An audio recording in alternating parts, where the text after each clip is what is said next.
Hey there! Welcome back to the English Mumble podcast. This is your space to learn real English and grow through real life. Today, I want to talk about a feeling, a quiet feeling, the kind that doesn't show on your face, but you feel it in your chest. It's the feeling of being stuck. Your life may look fine. You go to work, you answer messages, you do all the right things. But inside you feel like something is missing, like the world is moving forward, and you're just standing still. Have you ever felt that? I have. And in this episode, I want to speak to that part of you. The part that's tired, quiet, maybe even confused. You don't need to fix anything right now. You don't need to rush. You don't even need to understand everything. Just be here with me, listening, breathing. Because sometimes that's where healing begins. Let's take the first step together. You know that feeling when everything around you seems fine, but inside you feel like you're sinking, like your feet are in thick mud. And no matter how hard you try, you just can't move. That's the kind of stuck I'm talking about. People see you smiling. They see you working. They think everything is okay. But inside, you're asking yourself, why do I feel empty? Why am I tired? Even when I've done nothing, am I broken? Let me tell you something important. You are not broken. You're just paused, and sometimes that pause is necessary. It's your body saying, slow down. It's your heart saying, wait, something's not right. And maybe you don't know what's wrong. Maybe you don't know what you want. Maybe you don't even know how to begin again. That's okay. This podcast is for that moment. For you. For the version of you that feels lost, but still chooses to listen. Still chooses to try. Let's keep going. You're not alone in this. I still remember the morning. That one moment that changed everything for me. I was sitting in my car, outside my office, same place, same time, same routine. From the outside, everything looked perfect. I had a stable job, a regular schedule, a friendly team, a paycheck that came every month. But that morning, I didn't want to go in. I didn't want to move. I just sat there, hands on the wheel, frozen. And I asked myself, is this it? Is this what my next 10 years will feel like? And my heart, it went quiet. It didn't answer. That silence scared me. Because for the first time, I realized I wasn't okay. I wasn't living. I was just existing. Have you ever had that kind of moment? The moment where your outside life keeps going, but your inside life is calling out help? I feel lost. That was the day I knew. I couldn't keep pretending. And that moment, that hard, quiet, painful moment was the beginning of something new. Sometimes we don't feel lost because we've made bad choices. We feel lost because we've been listening to too many voices, and none of them are our own. Think about it. From the time we were little, people told us what to do. Study this. Get that job. Don't waste your time. Be realistic. Parents, teachers, friends, even strangers online. And slowly, without noticing, we stop asking, what do I really want? And we start asking, what do they expect from me? I did that. I chose a major in college that sounded smart, not one I loved. I said yes to jobs that felt safe, not ones that felt true. And you know what happened? I got everything they said I should want, and still, I felt empty. Because I was walking a path that wasn't mine. I was living someone else's idea of success. And if that sounds familiar to you, please hear this. You're allowed to pause. You're allowed to question. You're allowed to say, this isn't me. Because the loudest voice in your life should be your own. Inside all of us, there is a quiet guide, a soft voice, a feeling in the chest or the stomach. Some people call it intuition. Some call it your gut. I like to call it your inner compass. It doesn't shout. It doesn't argue. It just points. It tells you what feels right and what feels wrong. But here's the hard part. If you ignore that compass for too long, it gets quiet. It starts to fade. And soon, you're walking in a direction that looks successful, but feels empty. You might have the job, the apartment, the partner, the checklists all checked, but something inside you whispers, this isn't it. And that whisper, that's your compass trying to come back to life, to guide you home, to guide you back to yourself. So today, maybe try this. Ask yourself one question. Am I doing this because I truly want to, or because I think I'm supposed to? Because that small question can open a big door, and behind that door is your path. Let's be honest, we all want certainty. We want answers, we want a plan, we want to know what's next. So when we don't know, when the future feels like a big empty space, we panic. We try to fill the silence with noise, with distractions, with busyness, with control. But what if I told you this? Uncertainty isn't your enemy. It's not here to hurt you. Sometimes it's here to help. Because in that space of not knowing, you can finally start to listen. You can ask deeper questions. What matters to me? What do I want to explore? What kind of life feels honest? When everything is planned, we rarely stop to wonder. But when plans fall apart, when life becomes unclear, that's when curiosity wakes up. It's when we start to grow. So if you're in a season of doubt, of not knowing where to go, pause and breathe.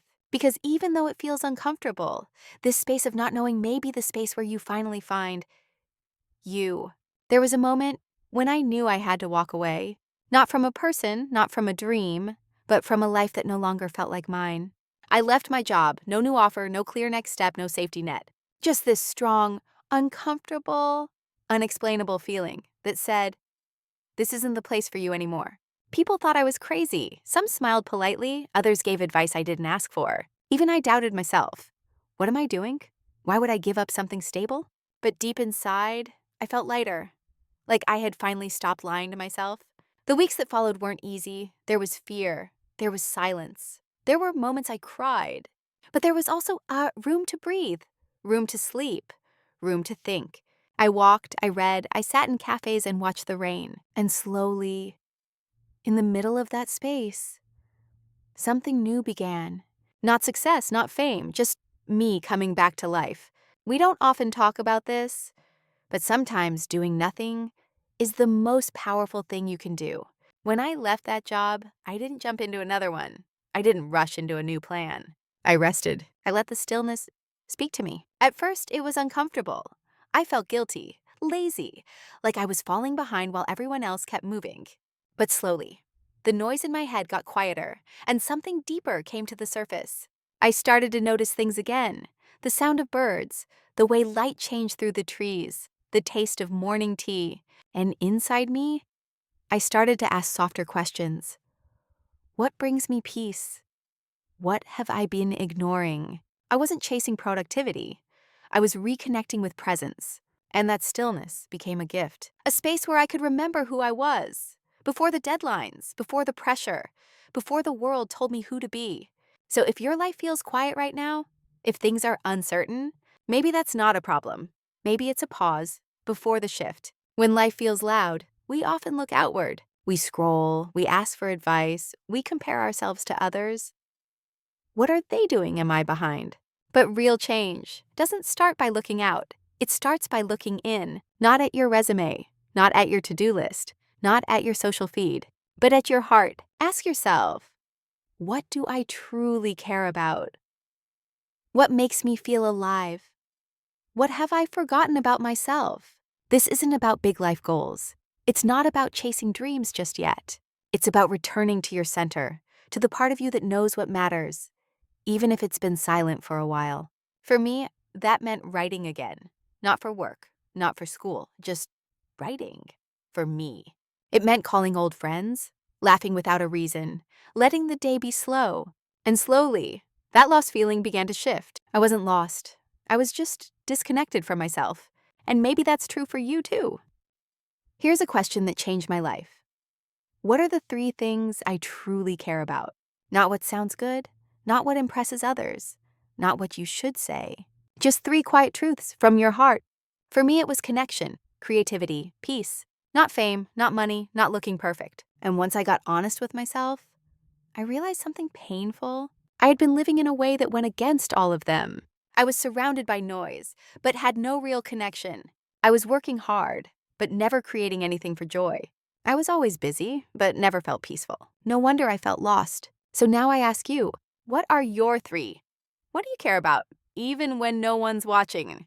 Maybe it's family or freedom or health or simply kindness. Write them down, speak them out loud, and then ask, have I been walking toward these or have I been walking away? Because knowing what matters is how we begin to come back home. So you've looked inward. You found what matters. Now what? Now, you begin small, really small, because big change doesn't happen in one big moment. It happens in tiny steps, steps that feel so small. You might wonder if they even count, but they do. I remember one day I felt too heavy to move. My mind was tired, my body was tired. So I gave myself just one goal: drink a glass of water. That was it. No gym, no deep work, just water.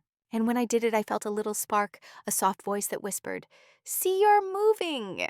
The next day, my goal was write one sentence, not a whole story, not a perfect page, just one sentence that was true. And slowly, step by step, I began to rebuild trust in myself. So if you're feeling stuck, don't wait for a miracle. Don't wait to feel ready. Just ask, what's the smallest next step I can take today? And take it, even if it's tiny, even if it's quiet. Because small wins create big momentum. Some days, the smallest step might feel huge, and that's okay. Maybe all you can do today is stand up, or take a 10-minute walk, or speak one English sentence out loud. That's not failure. That's progress. You're not lazy. You're not weak. You're just tired. Maybe healing, maybe rebuilding. And healing takes energy. Quiet energy, invisible energy. But that doesn't mean you're not moving. Think about it when a seed is growing under the soil. No one can see it, but something beautiful is still happening. It's the same with you. I still remember walking slowly around my block. No music, no phone, just air and footsteps. It didn't feel like much, but afterward I felt lighter. My thoughts had more space. Sometimes one walk, one deep breath, one kind word to yourself is the beginning of everything. So today, what's your one sentence? What's your one walk? Don't wait for perfect, just begin. Begin with what you have. We often think we need a huge breakthrough, a bold decision, a life-changing moment. But the truth is, it's the small wins that carry us forward. One healthy meal, one early night, one deep breath before reacting, one kind thing you say to yourself. These little moments, they seem simple, but they build something big. They build confidence, they build trust, they build the habit of showing up, even when it's hard. I started keeping a small notebook. Each day I wrote down one thing I did, even if it felt silly. I spoke kindly to myself today. I didn't quit even when I wanted to. I took a break instead of pushing too hard. Reading those notes back, I realized I was growing, quietly, steadily. And you are too. So please don't wait until you make it. Celebrate the fact that you got out of bed, that you listened to this podcast, that you're still here, still trying. That is not small. That is brave. Even when you're strong, even when you're growing, some days still feel heavy. And on those days, the most powerful thing you can do is this: reach out. Not to be rescued, not to be fixed, just to be heard. I remember a moment when I felt so lost. I didn't even know what to say. But I sent a message anyway, just a simple, "Hey, I'm not okay today." And that friend, they didn't give advice. They didn't try to solve me. They just listened. They were there. And in that moment, I felt seen. And that changed everything. We all need someone, not to carry us, but to walk beside us. Maybe it's a friend, a mentor, a teacher, or even a stranger in an online community. You are not weak for needing support. You are brave for asking. So today, if the silence feels too loud, send the message, make the call, let someone in. Because healing isn't meant to be done alone. And neither is life. We grow up thinking that being strong means doing it all by ourselves. No tears, no help, no weakness. But that's not real strength. Real strength is saying, "I can't do this alone," and reaching out anyway. It's texting someone, even if your hands shake, even if your voice is small. It's sitting beside a friend and saying, "I don't have the words, but I'm hurting." And you know what? Sometimes you won't get the perfect reply. Sometimes people won't understand. But sometimes someone will. Someone will see your message and say, "You're not alone. I'm here." And that one moment of connection can carry you through a dark night. You don't have to share everything. You don't need a long explanation. Just let someone know, "I'm here, and I need a little light." Because the truth is, even the strongest people fall down sometimes. And the bravest thing you can do is to reach out your hand and say, "Please, walk with me a little while." We remember our mistakes so clearly, the things we did wrong, the things we wish we'd done better. But the quiet victories, we often forget those. The morning you got out of bed, even though your heart felt heavy. The day you said no when you used to always say yes. The moment you told the truth, even though it scared you. Those are not small things. Those are milestones. Moments of courage. Moments where you chose to show up, even when it was hard. I started something simple, a little journal I called Lost and Found. On one side, I wrote about moments I felt lost, confused, tired, afraid. And on the other side, I wrote what I discovered during those times. Patience, a new friend, a deeper strength I didn't know I had. And when I look back, I realized something powerful. I was never really lost. I was just growing. So take a moment today, celebrate your quiet victories. You don't need fireworks, just a deep breath and a gentle, I'm proud of me. So now, as we come to the end of this quiet conversation, I want to leave you with just one question. What did you find when you felt lost? Because even in the mess, even in the silence, you were still becoming someone new. Maybe you found strength that you didn't know was inside you. Maybe you found a friend who listened when you needed it most. Maybe you found the courage to finally say, this isn't my path, and that's okay. Being lost isn't always the end. Sometimes it's just the beginning, a beginning of clarity, of healing, of coming home to yourself. And if you're still in the middle of it, that's okay too. Because you showed up today, you listened, you reflected, you stayed. That matters. That's growth. That's bravery. So take this with you. You are not behind. You are not broken. You are exactly where you need to be to begin your next step. Keep learning, keep growing, and most of all, keep being kind to yourself. Until next time, this is the English Mumble Podcast, and I'm so glad you are here.